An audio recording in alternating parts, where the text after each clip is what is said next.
Hello everyone, welcome back. সম্প্রতির biology ক্লাসে তোমাদের সবাইকে স্বাগত জানাই। আশা করি তোমরা সকলে ভালো আছো, সুস্থ রয়েছো। আজকে আমাদের আলোচনার টপিক হলো ভাইরাস।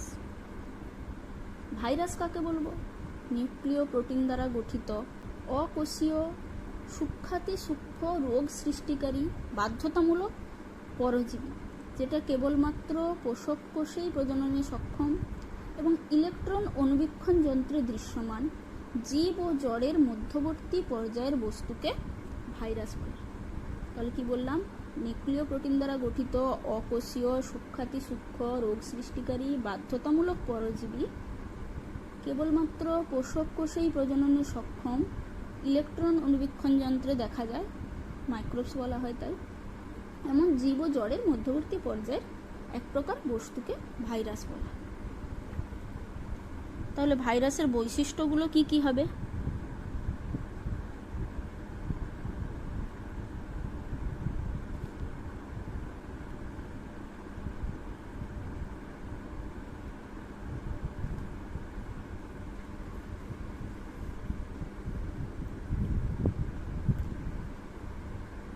ডেফিনেশনের মধ্যেই আমি বলে দিলাম, তার থেকেই তোমরা বৈশিষ্ট্যগুলো লিখতে পারবে। তাহলে ভাইরাস হলো এক প্রকার অকোষীয় বস্তু।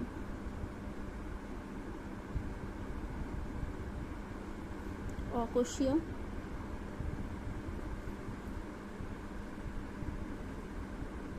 অকোষীয় কেন বলা হচ্ছে? কারণ এদের দেহে কোনো সাইটোপ্লাজম, কোষপ্রাচীর বা কোষপর্দা থাকে না। সাইটোপ্লাজম, কোষপ্রাচীর, কোষপর্দা থাকে না বলে ভাইরাসকে অকোষীয় বস্তু বলা হয়। অর্থাৎ কোনো বিপাকক্রিয়া পরিলক্ষিত হয় না, বৃদ্ধি ঘটে না, তাই ভাইরাসকে অকোষীয় বস্তু বলা হয়। অতি সূক্ষ্মাতি সূক্ষ্ম বস্তু যা সহজেই মাইক্রোফিল্ট্রেশনের মাধ্যমে মাইক্রো পরিশ্রুতি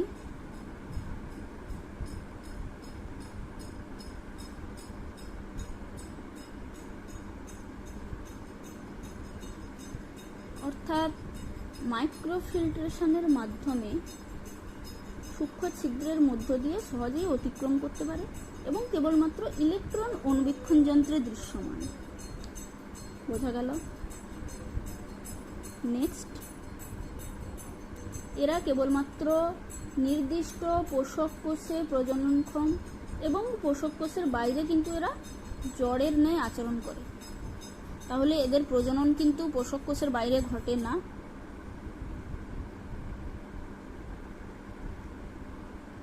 পোষক কোষে প্রজননক্ষম,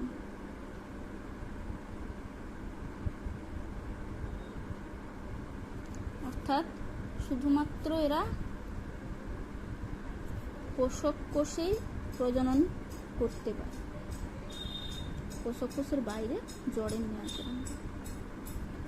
ভাইরাসের যে বাইরের দেহাবরণ সেটাকে বলা হয় ক্যাপসিড, অর্থাৎ ক্যাপসিড দ্বারা আবৃত থাকে এবং কেন্দ্রস্থ নিউক্লিক অ্যাসিড অর্থাৎ নিউক্লিয় ক্যাপসিড দ্বারা গঠিত। বাইরে তাহলে ক্যাপসিড, ভেতরে থাকে হচ্ছে নিউক্লিয় ক্যাপসিড।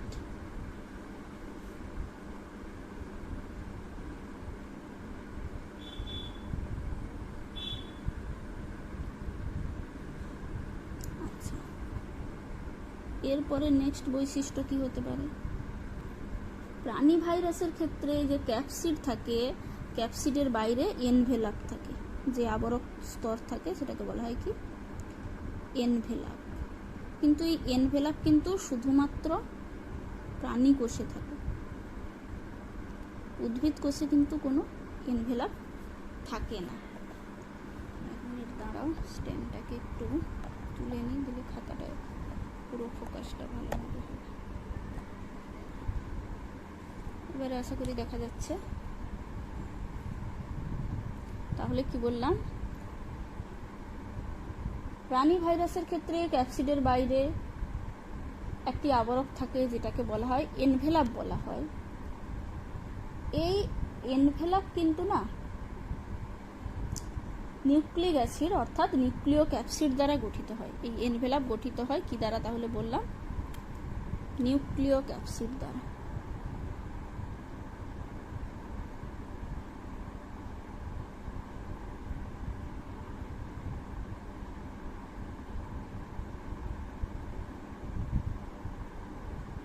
অর্থাৎ হচ্ছে এখানে যে বহিরাবরক এনভেলাপটা থাকে যেটা হচ্ছে শর্করা, প্রোটিন এবং লিপিড দ্বারা গঠিত হয়। কার্বোহাইড্রেট বা শর্করা, প্রোটিন ও লিপিড দ্বারা এনভেলাপ গঠিত হয়। এরপরে এদেরকে বলা হয় কি বলতো? ডেফিনেশনে আমি বলেছি বাধ্যতামূলক পরজীবী।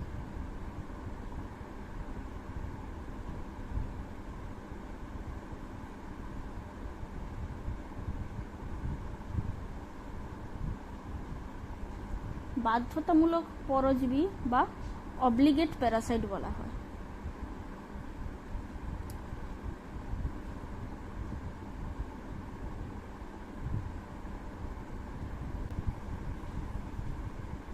রোগ সৃষ্টিকারী অর্থাৎ এরা পোষক কোষে রোগ সৃষ্টি করতে পারে, তাই এদের রোগ সৃষ্টিকারী বলা হয়। এবং এদের তাপ সহনশীলতা, অম্লত্ব, ক্ষারত্বের আধিক্য, অ্যান্টিবায়োটিকের প্রভাব এদের কোনো ক্ষতি করতে পারে না। অর্থাৎ এদের তাপ সহনশীলতা এত বেশি, তাপে সহজে এরা বিনষ্ট হয় না। এছাড়া অম্লত্ব বা ক্ষারত্বের আধিক্য কি অ্যান্টিবায়োটিক এগুলো কিন্তু সহজে ভাইরাসের ক্ষতি করতে পারে না। তো তাহলে এইগুলো হলো ভাইরাসের বৈশিষ্ট্য, বোঝা গেল। আচ্ছা, আমি ডেফিনেশন বলতে গিয়ে বললাম ভাইরাসকে জীব ও জড়ের মধ্যবর্তী পর্যায়ের বস্তু বলা হয়। কেন বলা হয়? ভাইরাস জীব ও জড়ের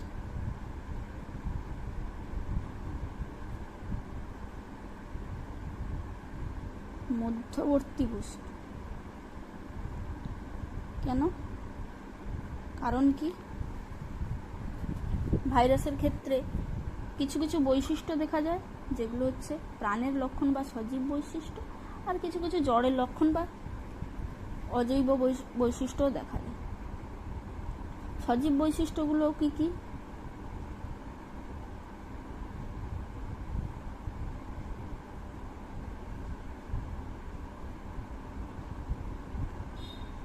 ভাইরাসের জীবের বৈশিষ্ট্যগুলো হলো সজীব পোষক কোষে এরা বংশবিস্তার করতে পারে। সজীব পোষক কোষের মধ্যে তাহলে এরা বংশবিস্তার করতে পারে। ভাইরাসের দেহে প্রোটিন ও নিউক্লিক অ্যাসিডের উপস্থিতি দেখা যায়।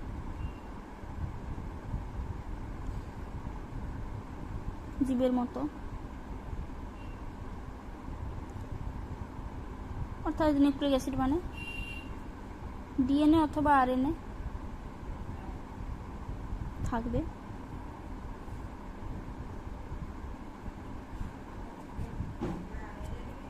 নেক্সট হচ্ছে এরা পরিব্যক্তি প্রকরণ ক্ষমতা সম্পন্ন,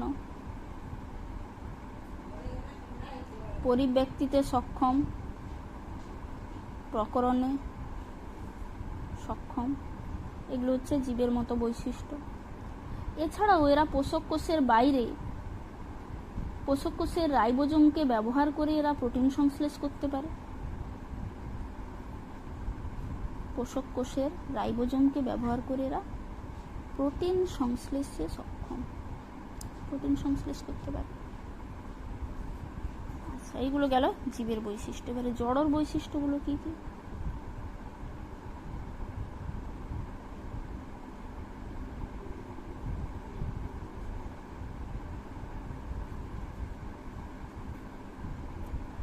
জ্বরের বৈশিষ্ট্যগুলো হলো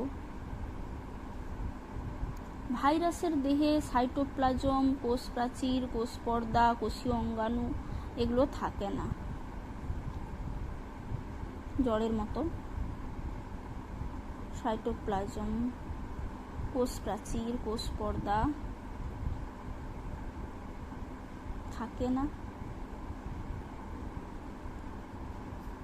আচ্ছা, কোনো এদের চলন ক্ষমতা নেই।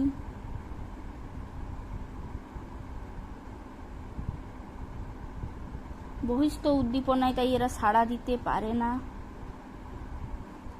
শ্বসন, রেচন ইত্যাদি ঘটে না। শ্বসন, রেচন এই সমস্ত যে বিপাক ক্রিয়াগুলো যেগুলো জীবের মধ্যে দেখা যায়, জীবনের ধর্ম আমরা পড়েছি, শ্বসন, রেচন এগুলো ঘটে না।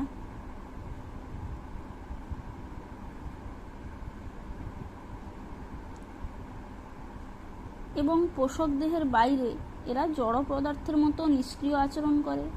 বহিঃপরিবেশে এরা কিন্তু জনন সম্পন্ন করতে পারে না।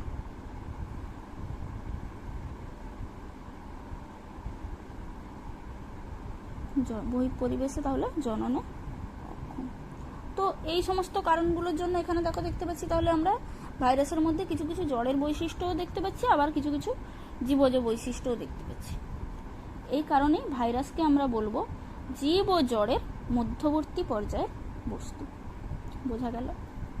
আচ্ছা দেখো, ভাইরাসের বৈশিষ্ট্য বলতে গিয়ে আমি বলেছিলাম ভাইরাসকে অকোষীয় বলা হয়। ভাইরাসকে অকোষীয় বলার কারণ কি এটাও একটু জেনে রাখো। ভাইরাসকে অকোষীয় বলার কারণ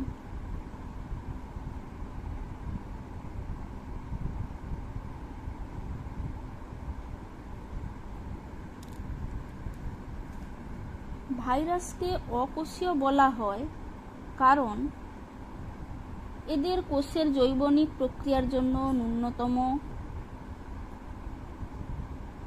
5000 অ্যাংস্ট্রম ব্যাস প্রয়োজন, যেটা ভাইরাসের ক্ষেত্রে কিন্তু থাকে না। বোঝা গেল? 5000 অ্যাংস্ট্রম ব্যাস কখন প্রয়োজন? কোষের বিপাক ক্রিয়ার জন্য। ভাইরাসের ক্ষেত্রে এটা থাকে না, এই জন্য ভাইরাসকে অকোষীয় বলা হচ্ছে। এবং কোষীয় বিপাকের জন্য যে ন্যূনতম প্রোটিনের প্রয়োজন তার ওজন হচ্ছে 10⁻⁻15 গ্রাম। এই প্রোটিন ধারণকারী কোষের দৈর্ঘ্য ভাইরাসের ক্ষেত্রে কত হয় বলতো? 0.1 মাইক্রোমিটার। ভাইরাসের ক্ষেত্রে তাহলে 0.1 মাইক্রোমিটার, অর্থাৎ কি ভাইরাসের দৈর্ঘ্যটা এত কম 0.1 মাইক্রোমিটারেরও নিচে নেমে যায়, যার জন্য এদের ক্ষেত্রে তাহলে কোষীয় বিপাক ক্রিয়া ঘটবে না। কোষীয় বিপাক ক্রিয়ার জন্য যে ন্যূনতম প্রোটিন প্রয়োজন সেটা ভাইরাসের ক্ষেত্রে পাওয়া যাচ্ছে না। ভাইরাসের দেহে তার আগে বলেছি কি সাইটোপ্লাজম, কোষ পর্দা, নিউক্লিয়াস, কোনো রকম সেল অর্গানেলসই নেই। নিজস্ব এদের কোনো বৃদ্ধি বিপাক ক্রিয়া দেখা যায় না। তো এই সমস্ত কারণগুলোর জন্য ভাইরাসকে অকোষীয় বলা হয়। ক্লিয়ার? আচ্ছা, এরপরে আমাদের নেক্সট টপিক হলো ভাইরাসের আকৃতি।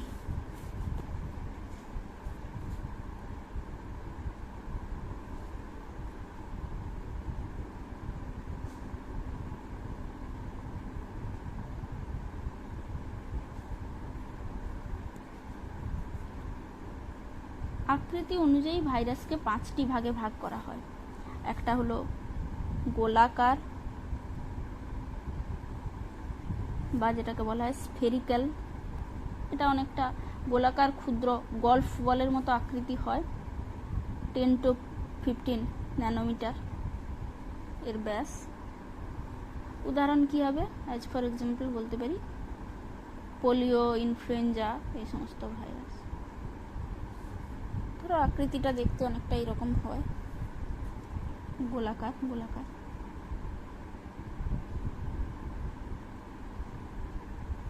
এগুলো হচ্ছে তাহলে গোলাকার ভাইরাস। দণ্ডাকার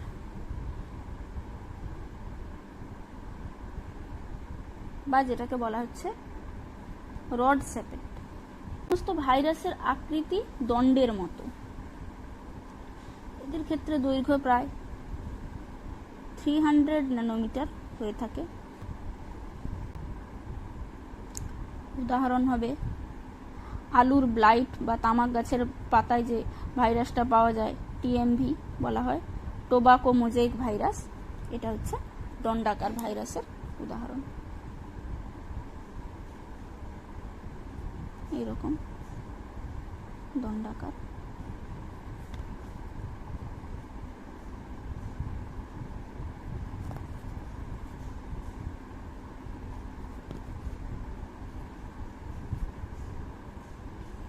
এগুলো হচ্ছে দণ্ডাকার টিএমভি বা টোবাকো মোজাইক ভাইরাস। বোঝা গেল? এটা হচ্ছে ধরো পোলিও ভাইরাস।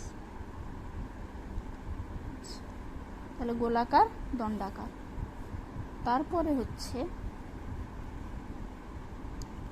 দেখা যাচ্ছে নিশ্চয়ই, কোনো অসুবিধে হলে কমেন্ট করে জানাতে পারো। তারপরে হচ্ছে ডিম্বাকার। ডিম্বাকার ভাইরাস, কতগুলি ভাইরাসের আকৃতি যখন ডিম্বাকৃতি হয়ে থাকে তখন তাকে ডিম্বাকার ভাইরাস বলা হবে।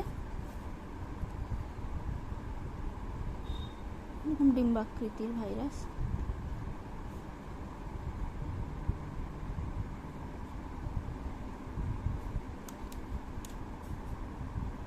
জেনেটিক মেটেরিয়াল থাকে, স্পাইক থাকে অনেক ক্ষেত্রে, তো এইরকম স্ট্রাকচার হবে। এটাকে বলা হচ্ছে ডিম্বাকার ভাইরাস। যেমন হচ্ছে মাম্পস রোগ সৃষ্টিকারী ভাইরাস। তারপর হলো ঘনক আকার, বা যেটাকে বলা হয় কিউবয়েডাল বলা হয়, কিউবয়েডাল বা ঘনক আকার ভাইরাস। এগুলো হচ্ছে 200 থেকে 300 ন্যানোমিটার হয়ে থাকে, ঘনক আকার ভাইরাস বা কিউবয়েডাল ভাইরাস।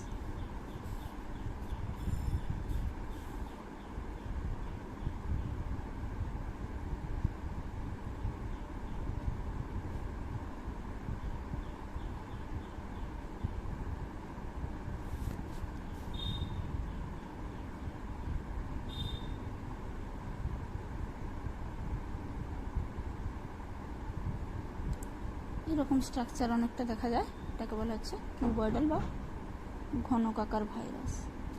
এর এক্সাম্পল হতে পারে ভ্যাকসিনিয়া, ভেরিওলা,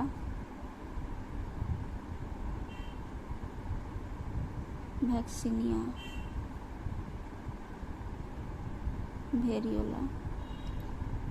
তো এগুলো হলো তাহলে ঘনক আকার।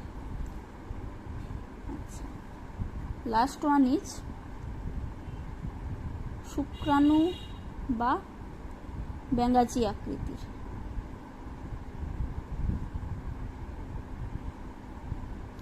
অর্থাৎ এই সমস্ত ভাইরাসগুলির আকৃতি অনেকটা মানুষের মেল স্পার্মের মতো, শুক্রাণুর মতো আকৃতি বিশিষ্ট, অথবা ব্যাঙাচির মতো, ক্ষুদ্র ব্যাঙাচির মতো আকৃতি এদের দেখা যায়।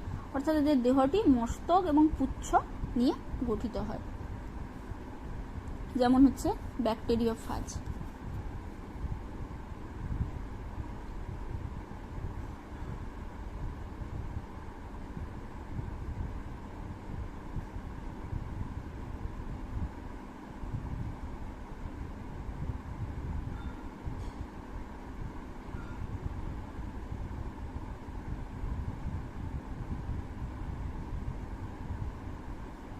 এইরকম স্ট্রাকচার অনেকটা দেখা যায়, এটাকে বলা হচ্ছে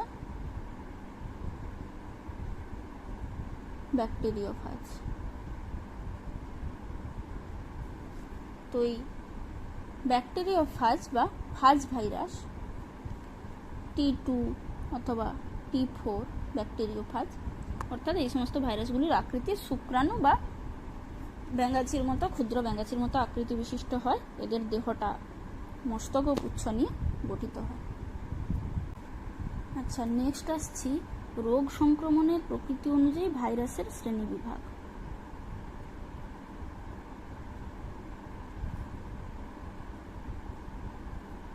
রোগ সংক্রমণের প্রকৃতি অনুযায়ী ভাইরাসকে 3 ভাগে ভাগ করা হয়। প্রথমে হচ্ছে উদ্ভিদ ভাইরাস।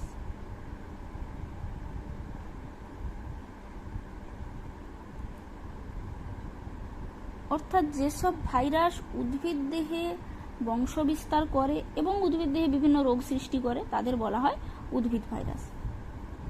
উদ্ভিদ ভাইরাসকে ফাইটোফেজিনি বলা হয়।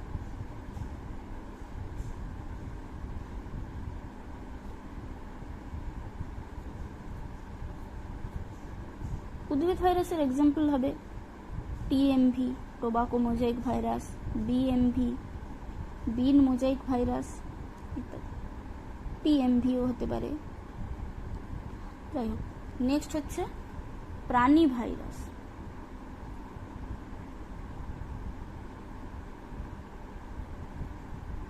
যেসব ভাইরাস প্রাণী দেহে বংশ বিস্তার করে এবং বিভিন্ন প্রকার রোগ সৃষ্টি করতে সক্ষম তাদের প্রাণী ভাইরাস বলা হয়। এই প্রাণী ভাইরাসের নিউক্লিক অ্যাসিডের প্রকৃতি কিন্তু সবসময় ডিএনএ অথবা আরএনএ প্রকৃতির হয়, কিন্তু উদ্ভিদ ভাইরাস কিন্তু সাধারণত আরএনএ যুক্ত হয়ে থাকে। প্রাণী ভাইরাস কিন্তু ডিএনএ হতে পারে অথবা আরএনএ থাকতে পারে নিউক্লিক অ্যাসিডের প্রকৃতি। মানুষের রোগ সৃষ্টিকারী ধরো HIV virus, polio virus, AIDS, এগুলো হচ্ছে প্রাণী ভাইরাস। পোলিও। প্রাণী ভাইরাসের অপর নাম হচ্ছে জুফেজিন।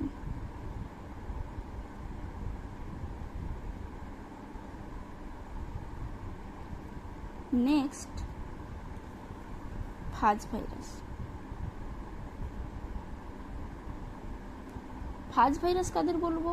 যেসব ভাইরাস বিভিন্ন প্রকার অণুজীব যেমন ধরো ব্যাকটেরিয়া, নীলাভ, সবুজ শৈবাল, ছত্রাক ইত্যাদির দেহে বংশ বিস্তার করে এবং রোগ সৃষ্টি করতে সক্ষম তাদের আমরা বলবো ফাজ virus.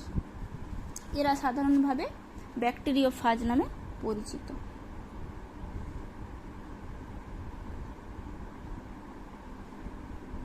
as for example T2, T4 ফাজ। বোঝা গেল? আচ্ছা, এবারে ফাজ ভাইরাসের আমরা একটু প্রকৃতি অনুযায়ী রোগ সংক্রমণের প্রকৃতি অনুসারে এদের ক্লাসিফিকেশন সম্পর্কে একটু জেনে নিই।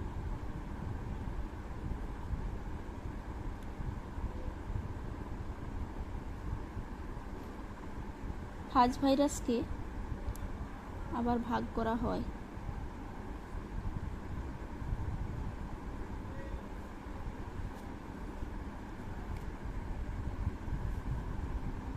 প্রথমে হচ্ছে কলিফাজ, যেটা হচ্ছে ই কোলাই ব্যাকটেরিয়াকে আক্রমণকারী যে ফাজ সেটাকে বলা হয় কলিফাজ।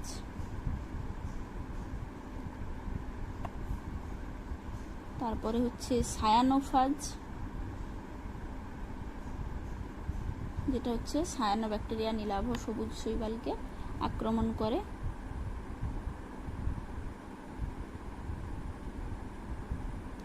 নীলাভ সবুজ শৈবাল আক্রমণকারী সায়ানোফাজ। তারপর হচ্ছে মাইক্রোফাজ, অর্থাৎ যেটি ছত্রাককে আক্রমণ করতে পারে তাকে বলা হচ্ছে মাইক্রোফাজ। মাইক্রো লেখা হয়ে গেল। ছত্রাককে আক্রমণকারী মাইক্রোফাজ। নেক্সট হচ্ছে অ্যাক্টিনোফাজ,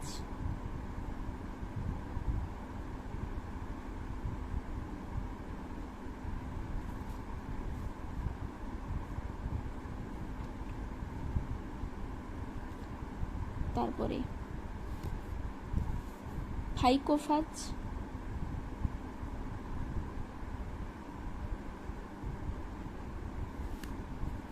এবং শেষে হচ্ছে জাইমোফাজ।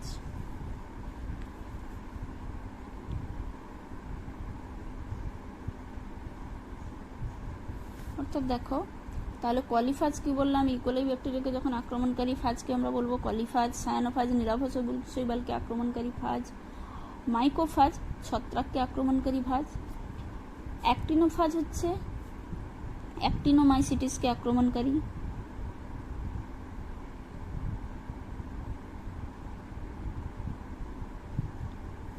ফাজকে বলা হবে অ্যাক্টিনোফাজ।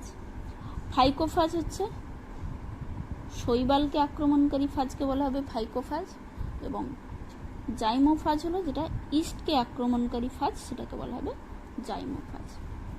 এই গেল। নেক্সট হচ্ছে নিউক্লিক অ্যাসিডের উপস্থিতি অনুযায়ী শ্রেণীবিন্যাস।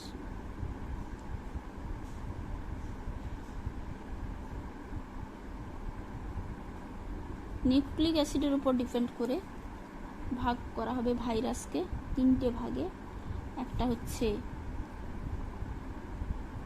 আরএনএ ভাইরাস,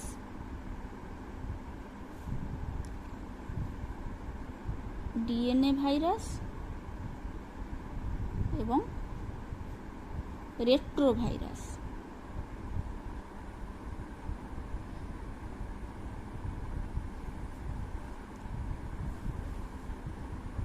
আরএনএ ভাইরাস আবার দুই ধরনের হতে পারে, একটা হচ্ছে উদ্ভিদ ভাইরাস আর একটা হচ্ছে প্রাণী ভাইরাস।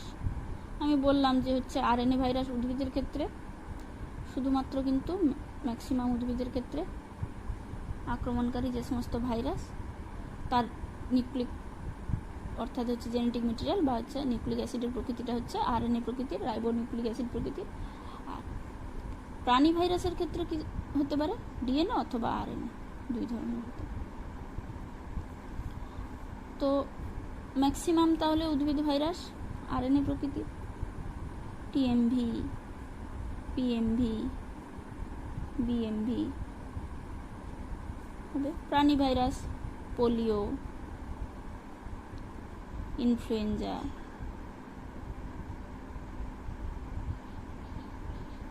এগুলো সব আরএনএ প্রকৃতির ভাইরাস। আচ্ছা, ডিএনএ প্রকৃতির উদ্ভিদ ভাইরাস হচ্ছে ব্যতিক্রম সিএমভি, এটা হচ্ছে ব্যতিক্রম, মনে রাখবে। প্রাণী ভাইরাস বসন্ত ভাইরাস, মাম্পস, এনকেফ্যালাইটিস, এগুলো সবই হচ্ছে ডিঅক্সি রাইবোনিউক্লিক অ্যাসিড প্রকৃতির ভাইরাস। রেট্রো ভাইরাস কাকে বলবো? এই সকল ভাইরাসের প্রজননিক বস্তু আরএনএ, ঠিক আছে, প্রজননিক বস্তু হিসাবে কি আছে, আরএনএ আছে পোষক দেহে, কিন্তু এটা যখন পোষক দেহে প্রবেশ করছে, পোষক দেহে এই সকল ভাইরাসের প্রজননিক বস্তু আরএনএ। এই আরএনএ পোষক দেহে প্রবেশের পর কি হয়, রিভার্স ট্রান্সক্রিপশন ঘটে।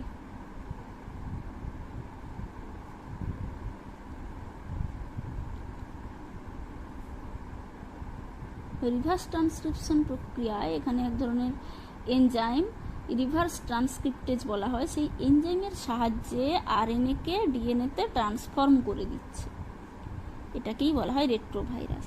অ্যাজ ফর এক্সাম্পল আমরা জানি এইচআইভি ভাইরাস, এইচআইভি ভাইরাসের তাহলে প্রকৃতি কেমন, রেট্রোভাইরাস, অর্থাৎ এই ভাইরাস প্রজননিক বস্তু হিসেবে আরএনএ আছে এর মধ্যে, কিন্তু যখন পোষকের মধ্যে হোস্ট বডিতে প্রবেশ করলো, পোষকের মধ্যে প্রবেশ করার পর এখানে রিভার্স ট্রান্সক্রিপ্টেজ নামক একটি এনজাইমের উপস্থিতিতে কি করবে, রিভার্স ট্রান্সক্রিপশন প্রক্রিয়ায় আরএনএটাকে ডিএনএতে ট্রান্সফর্ম করে দিচ্ছে, সেটাকেই বলা হচ্ছে রেট্রোভাইরাস।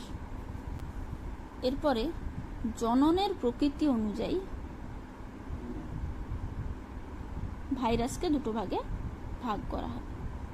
তাহলে জননের প্রকৃতি অনুযায়ী ভাইরাস দুই ধরনের, কি কি, একটাকে আমরা বলবো কি লাইটিক ভাইরাস,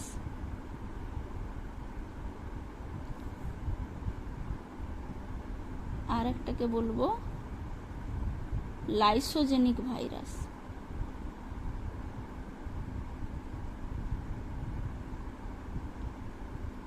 আচ্ছা, এই লাইটিক ভাইরাস এবং লাইসোজেনিক ভাইরাস কাকে বলে? লাইটিক ভাইরাস অর্থাৎ যে সকল ভাইরাস পোষক দেহে বংশবৃদ্ধি করার পর পোষক দেহের বিদারণ ঘটিয়ে মুক্ত হয়, যেমন হচ্ছে T2, T4, T3 ফাজ, এগুলো হচ্ছে কি করলো, ভাইরাস পোষকের মধ্যে প্রবেশ করলো, সেখানে বংশবিস্তার করলো, করার পর পোষক দেহের বিদারণ ঘটিয়ে মুক্ত হয়, তাকে বলা হচ্ছে লাইটিক ভাইরাস। লাইসোজেনিক ভাইরাস, যে সকল ভাইরাসের ডিএনএর অংশটি, কোনো একটা অংশ ডিএনএ যেটা হচ্ছে পোষক কোষের ডিএনএ অণুর সঙ্গে যুক্ত হয়ে যাবে, গিয়ে প্রোফাজ গঠন করবে, পোষক কোষের ডিএনএর মধ্যে যুক্ত হয়ে প্রোফাজ গঠন করবে এবং বংশবিস্তার করবে, তাকে বলা হয় lysogenic virus. As for example lambda phage. বোঝা গেল? তাহলে lytic virus T2, T4, T3, আবার লাইসোজেনিক ভাইরাস হচ্ছে ল্যামডাফাজ। নেক্সট আমরা ভাইরাসের গঠন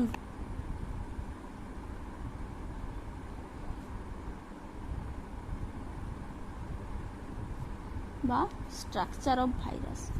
ভাইরাসের স্ট্রাকচার যদি দেখা হয়, দেখা যাবে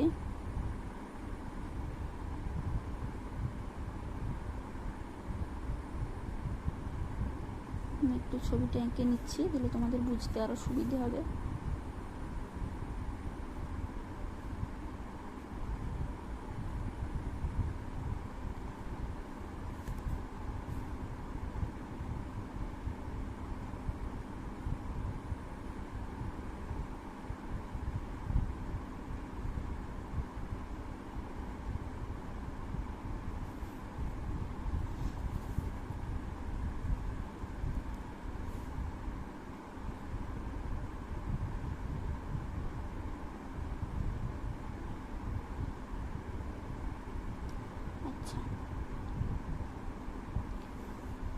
সংক্রমণযোগ্য প্রত্যেকটা ভাইরাস কণাকে কি বলা হয় বলতো? বলা হয় ভিরিয়ন। ওকে, ভাইরাসের দেহ গঠনকারী প্রধান দুটি উপাদান, কি কি দুটি উপাদান? ক্যাপসিড এবং নিউক্লিক অ্যাসিড। ক্যাপসিড ও নিউক্লিক অ্যাসিড। আচ্ছা, ক্যাপসিড অর্থাৎ ভাইরাসের দেহে কেন্দ্রস্থ নিউক্লিক অ্যাসিডকে ঘিরে থাকা বাইরের যে প্রোটিন আবরণী, এটাকে বলা হয় ক্যাপসিড। তাহলে কি বললাম? ভাইরাসের দেহের কেন্দ্রস্থ নিউক্লিক অ্যাসিডকে ঘিরে যে আবরণীটা থাকে তাকে বলা হচ্ছে ক্যাপসিড। ধরো এটাকে তুমি যদি এইভাবে দেখিয়ে দিই তাহলে আরো, এটা ধরো নিউক্লিক অ্যাসিড। এবার এই যে ক্যাপসিড, এর এক একটা একককে, ক্যাপসিড গঠনকারী এককগুলোকে, এর এক একটাকে বলছি, এটাকে একত্রে বললাম ক্যাপসিড, এক একটাকে বলা হয় ক্যাপসোমেয়ার।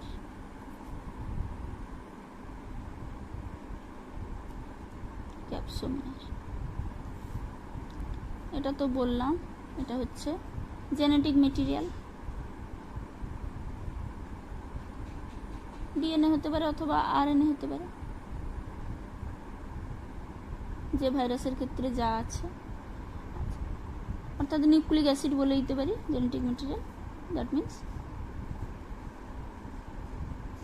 Nucleic acid.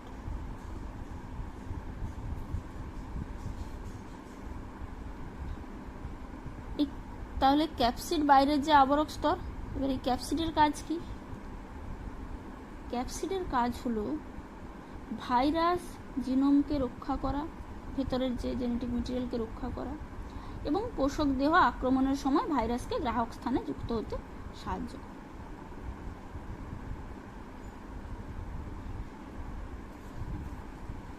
নেক্সট হচ্ছে নিউক্লিয়েট।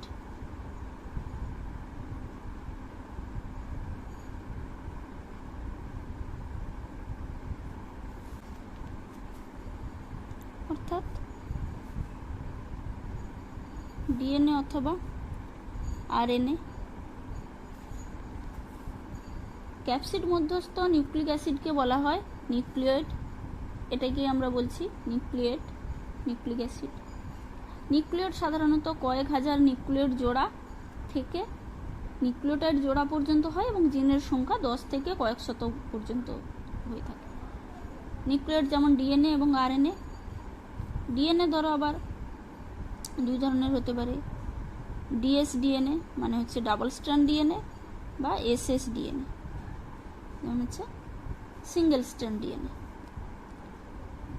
আর আরএনএও তাই, ডিএসডিএনএ আরএনএ, ডাবল স্ট্র্যান্ড আরএনএ বা হচ্ছে এসএসআরএনএ, সিঙ্গেল স্ট্র্যান্ড আরএনএ। তো এই রকমের মোটামুটি হয়ে থাকে। ডিএসডিএনএ ধরো হচ্ছে তোমার এর ক্ষেত্রে দেখা যায় T3 T4 ফাজের ক্ষেত্রে। আর এসএসডিএনএ দেখা যায় যেমন হচ্ছে কলিফাজ। আবার হচ্ছে ডিএসআরএনএ হচ্ছে রিও ভাইরাস, ডিএসআরএনএ হচ্ছে টোবাকো মোজাইক ভাইরাস টিএমভি হলো। এরপর এসছি এনভেলাপ। এনভেলাপ কাকে বলবো? আচ্ছা দেখো, এই যে কিছু কিছু প্রাণী ভাইরাসের ক্ষেত্রে এবং কিছু অল্প উদ্ভিদ ভাইরাসের ক্ষেত্রে এদের যে ক্যাপসিডের বাইরে একটি আবরক স্তর থাকে। এই যে ক্যাপসিডের বাইরে, এটা তো বলছি ক্যাপসিড, এর এককগুলোকে আমরা ক্যাপসোমিয়ার বললাম। ক্যাপসিডের বাইরে একটি আবরক স্তর থাকে যেটাকে বলা হয় এনভেলাপ। বোঝা গেল তাহলে? এনভেলাপ তাহলে কি? ক্যাপসিডের বাইরে 10 থেকে 15 ন্যানোমিটার পুরু একটা আবরণী থাকে যেটাকে বলা হয় এনভেলাপ। এই এনভেলাপ প্রোটিন ভাইরাস থেকে পাওয়া যায় এবং লিপিড শর্করা পোষকদের কোষপর্দা থেকে পাওয়া যায়। এই যে আবার এনভেলাপ, এই এনভেলাপের এককগুলোকে বলা হয় পেলপোমিয়ার বলা হয়। এনভেলাপের একককে তাহলে মনে রাখবে পেলপোমিয়ার বলা হয়। নেক্সট কিছু কিছু এনজাইম। তাহলে কি বললাম? ক্যাপসিড থাকে, নিউক্লিক অ্যাসিড থাকে, আর থাকে হচ্ছে এনভেলাপ, এবং লাস্টে হচ্ছে কিছু কিছু এনজাইম, উৎসেচক। কিছু কিছু ভাইরাসের দেহে উৎসেচকের উপস্থিতি লক্ষ্য করা গেছে। যেমন ক্ষেত্রে দেখা যায় ব্যাকটেরিওফাজের ক্ষেত্রে লাইসোজাইম দেখা যায়। ইনফ্লুয়েঞ্জা ভাইরাসের ক্ষেত্রে তোমার হচ্ছে নিউরামিনিডেজ এবং অন্যান্য উৎসেচক দেখা যায়। আবার ডিএনএ বা আরএনএ পলিমারেজও থাকে, রিভার্স ট্রান্সক্রিপ্টেজ থাকে রেট্রোভাইরাসের ক্ষেত্রে। তো এই সমস্ত জিনিস দেখা গিয়ে থাকে। এবারে তাহলে যে সমস্ত ভাইরাসের, এটা তো এমনি একটা স্ট্রাকচার দেখালাম, যেটা আদর্শ ভাইরাসের স্ট্রাকচার দেখালাম। এবারে আমি যদি আরেকটু তোমাদের আরেকটা ছবি এঁকে রেখে দিই যে আবরণবিহীন ভাইরাস আর আবরণযুক্ত ভাইরাসটা কেমন হয়, তাহলে তোমাদের আরও ব্যাপারটা বুঝতে সুবিধে হবে।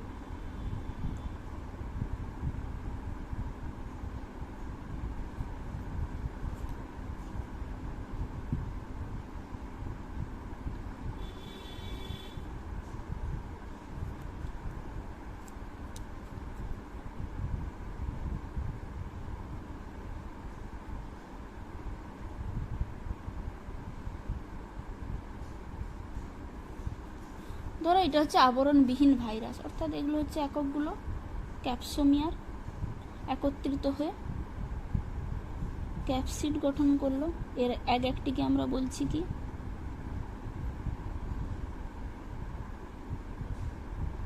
এক একটিকে বলছি ক্যাপসোমিয়ার, একত্রে বলছি ক্যাপসিড। প্রোটিনের যে আবরণীটা, আর এটা হলো কি? ডিএনএ অথবা RNA, genetic material, nucleic acid.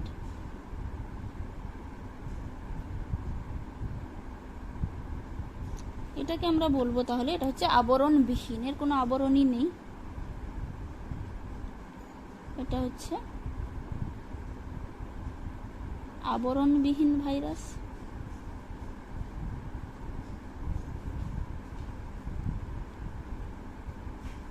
আচ্ছা, এবারে আবরণযুক্ত ভাইরাসটা কেমন হবে? আবরণী ভাইরাসটা, সেক্ষেত্রে আমরা কি দেখতে পাবো?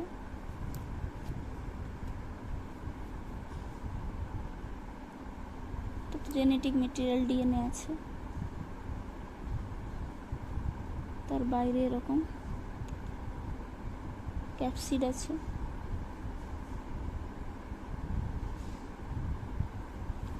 এবারে ক্যাপসিডের বাইরে আবার একটা আবরণী থাকে যেটাকে বলা হচ্ছে এনভেলাপ। এনভেলাপের একটা লেয়ার আছে এরকম, কার্বোহাইড্রেট, প্রোটিন, লিপিড দ্বারা গঠিত। তাহলে এটাকে বলা হচ্ছে কি এনভেলাপ, এটা হলো কি ক্যাপসিড, আর এই হলো নিউক্লিক অ্যাসিড, ডিএনএ অথবা আরএনএ, যে ভাইরাসে যেটা থাকে। তাহলে বোঝা গেল, এটাকে আমরা তাহলে বলবো আবরণীযুক্ত ভাইরাস। মেনলি প্রাণী ভাইরাসগুলো এরকম আবরণীযুক্ত হয়।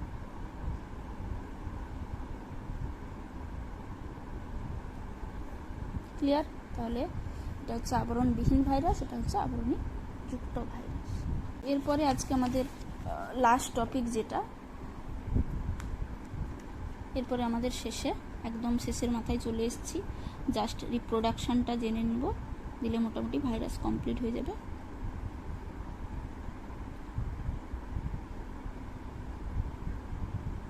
ভাইরাসের রিপ্রোডাকশান।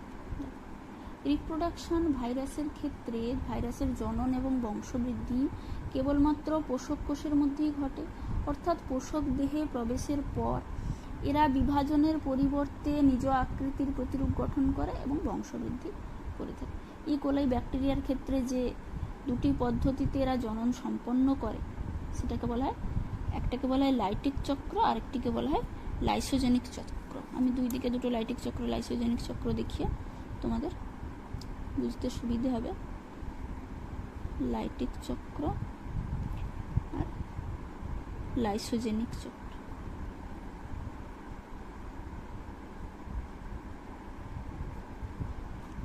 প্যারালালি দুদিকে দুটো বোঝাবো, দিলে ব্যাপারটা বুঝতে তোমাদের সুবিধে হবে। তো প্রথমে বলছি লাইটিক চক্র। দেখো, লাইটিক চক্রে T2, T4 ফাজ, এদের ক্ষেত্রে যে ধারাবাহিক চক্রকার ঘটনাগুলো ঘটে, সেই ঘটনাগুলো এরকম নিম্নরূপ। আমি একটু ডায়াগ্রামের মাধ্যমে দেখাচ্ছি।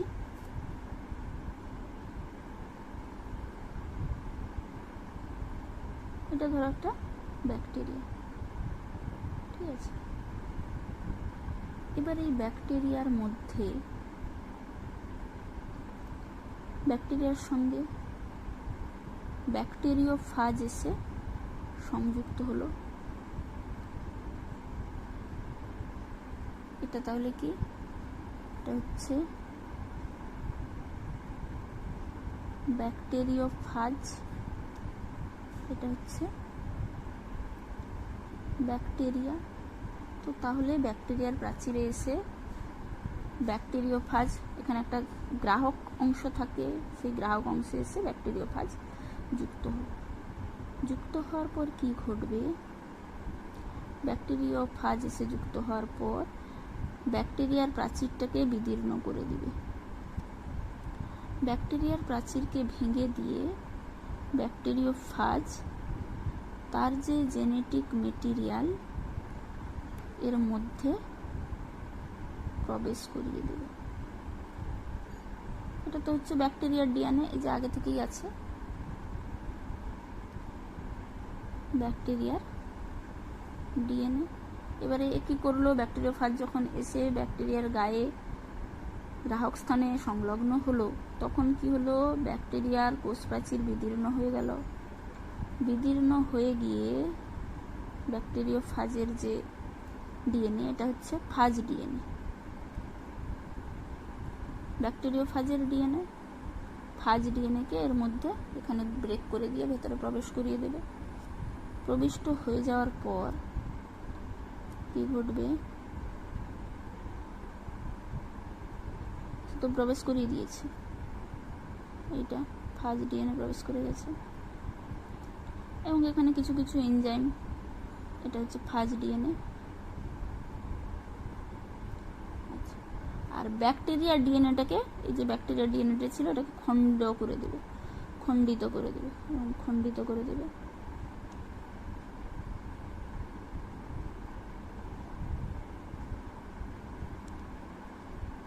খণ্ডিত ডিএনএ, ব্যাকটেরিয়ার ডিএনএ খণ্ডিত করে দিল এনজাইমের সাহায্যে। এটা হচ্ছে উৎসেচক। করে দেওয়ার পর কি ঘটনা ঘটবে দেখো।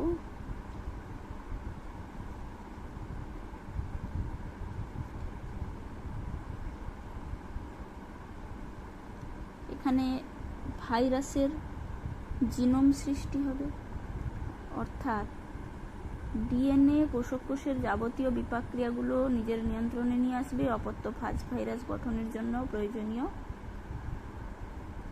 উৎসেচক সংশ্লেষ ঘটবে এবং ব্যাকটেরিয়াল ডিএনএ বিশ্লিষ্ট হয়ে যাবে। ডিএনএ ব্যাকটেরিয়াল ডিএনএকে বিশ্লিষ্ট করে দিল, দিয়ে এখানে ভাইরাসের জিনোম সৃষ্টি হবে।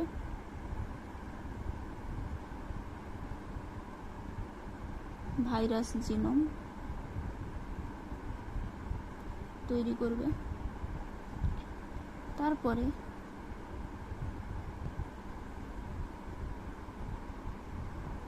অর্থাৎ ব্যাকটেরিয়ার কোষের মধ্যে ভাইরাসটা কিন্তু ধীরে ধীরে বৃদ্ধি পাচ্ছে। ভাইরাসটা ধীরে ধীরে বৃদ্ধি পেয়ে পূর্ণতা প্রাপ্ত হতে থাকবে এবং পূর্ণতা প্রাপ্তির পর নতুন ব্যাকটেরিওফাজ গঠন করবে। অর্থাৎ এগুলো হচ্ছে পূর্ণতা প্রাপ্ত ভাইরাস, ব্যাকটেরিওফাজ ভাইরাস গঠিত হবে এবং তারপরে যখন পূর্ণতা প্রাপ্তি হয়ে যাবে তখন কি হবে, ব্যাকটেরিয়ার কোষ প্রাচীরটাকে বিদীর্ণ করে দিবে। ব্যাকটেরিয়ার কোষ প্রাচীরকে ভেঙে দিয়ে ফাজ ভাইরাসগুলো দেহের বাইরে বেরিয়ে যাবে। বোঝা গেল? ফাজ ভাইরাসগুলো তাহলে তখন ব্যাকটেরিয়ার প্রাচীরকে বিদীর্ণ করে দিয়ে এখান থেকে দেহের বাইরে বেরিয়ে যাবে। এই চক্রটাকে, চক্রাকার যে আবর্তন, এটাকেই বলা হচ্ছে লাইটিক চক্র। তাহলে ভাইরাস এইভাবে লাইটিক চক্রের মাধ্যমে রিপ্রোডাকশন বা জনন কার্য সম্পন্ন করে থাকে। নেক্সট আসছি লাইসোজেনিক চক্র।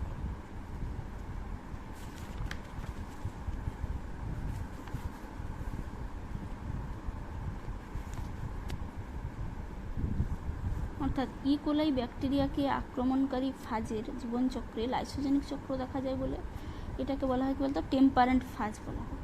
লাইসোজেনিক চক্রটা এরকম অনেকটা।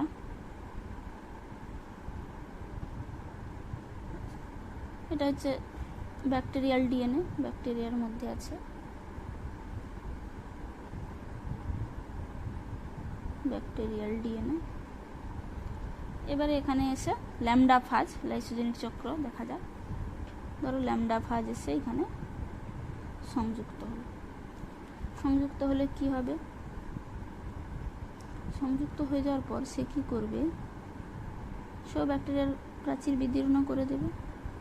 প্রাচীর বিদীর্ণ করে দিয়ে, যেমন এর ক্ষেত্রে আমরা লাইটিক চক্রের ক্ষেত্রে কি দেখেছিলাম, পুরোপুরি ভাইরাসটা কিন্তু ব্রেক করে দিয়েছে। ব্রেক করে দিয়ে তার জেনেটিক মেটেরিয়ালকে ভিতরে প্রবেশ করিয়ে দিয়েছিল। আচ্ছা, এখানে কি হয়েছে দেখো, ল্যামডা ফাজ ব্রেক করলো। ব্রেক করে তার যে ভাইরাসের ডিএনএটাকে প্রবেশ করিয়ে দেব। এবারে ডিএনএ প্রবেশ করার পর কি হবে, ব্যাকটেরিয়ার মধ্যে, এটা তো ব্যাকটেরিয়াল ডিএনএ আর এটা হচ্ছে ভাইরাসের ডিএনএ, প্রবেশ করার পর কি গঠিত হবে, প্রোফাজ গঠিত হবে। এটাকে বলা হবে প্রোফাজ। অর্থাৎ কোষক কোষের ফাজের ডিএনএ প্রোটিন সংশ্লেষ চালু রাখার কর্তৃত্ব গ্রহণ না করে ফাজ ডিএনএ ব্যাকটেরিয়াল ডিএনএর সঙ্গে একত্রীভূত হয়ে যাচ্ছে। এই যে একত্রীভূত হওয়ার ঘটনা, এটাকেই বলা হচ্ছে প্রোফাজ। এরপরে প্রোফাজ একত্রিত হয়ে যাওয়ার পর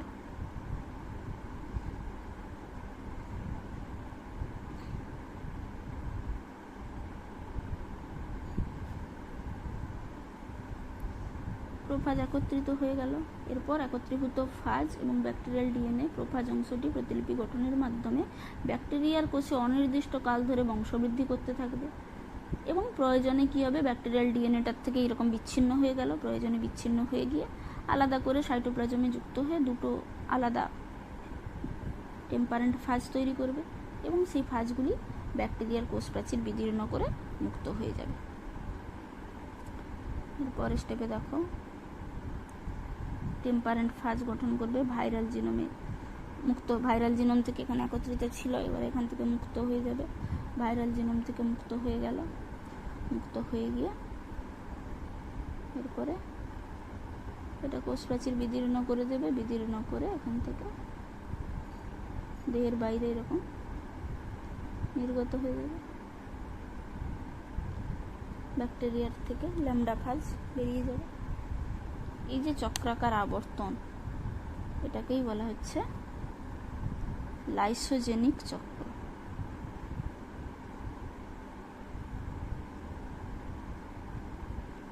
আচ্ছা, এই লাইটক চক্র, লাইসোজেনিক চক্র আমি বোঝালাম। কারোর যদি তবুও বুঝতে কোথাও অসুবিধা থাকে আমাকে কমেন্ট করে জানাতে পারো, আমি যথাসাধ্য চেষ্টা করব বুঝিয়ে দেওয়ার। আচ্ছা, আজকে একটা হোম টাস্ক দিচ্ছি, যেহেতু আমি লাইটিক চক্র, লাইসোজেনিক চক্র পড়ালাম, তোমরা লাইটিক চক্র এবং লাইসোজেনিক চক্রের নিজেরা একটা পার্থক্য বানাবে, পার্থক্য করে আমাকে বলবে। আচ্ছা, এক্ষেত্রে আর একটা ছোটো টার্ম আমি তোমাদের বলে দিই, ভাইরয়েড কাকে বলবো? যখন অতি ক্ষুদ্র চক্রাকার একতন্ত্রী আরএনএ অণুর ক্ষুদ্রতম রোগ সৃষ্টিকারী কণিকা রূপে ক্রিয়াশীল হয় তাকে বলা হচ্ছে ভাইরয়েড। এটা জেনে রাখো, অনেক সময় শর্ট প্রশ্নে দিয়ে দেয় হোয়াট ইজ ভাইরয়েড। আচ্ছা, যাই হোক, তো আজকের ক্লাস মোটামুটি এই পর্যন্ত। ভাইরাসটা আমি মোটামুটি যেটুকু পড়িয়েছি আশা করি তোমরা বুঝতে পেরেছ। তবুও যদি কোথাও তোমাদের কোনো প্রবলেম থাকে আমাকে কমেন্ট করে জানাতে পারো। আচ্ছা, আর আমার স্টাডি মেটেরিয়াল পাওয়ার জন্য, নোট পাওয়ার জন্য আমার ডেসক্রিপশানে দেওয়া লিঙ্কে গিয়ে হোয়াটসঅ্যাপ গ্রুপ জয়েন করো। আমি ওখানে হোয়াটসঅ্যাপে ফ্রিতে তোমাদের নোট প্রোভাইডও করে দেবো। কোনো প্রবলেম হলে কমেন্ট করে জানাতে পারো। ভালো থেকো সবাই, টাটা।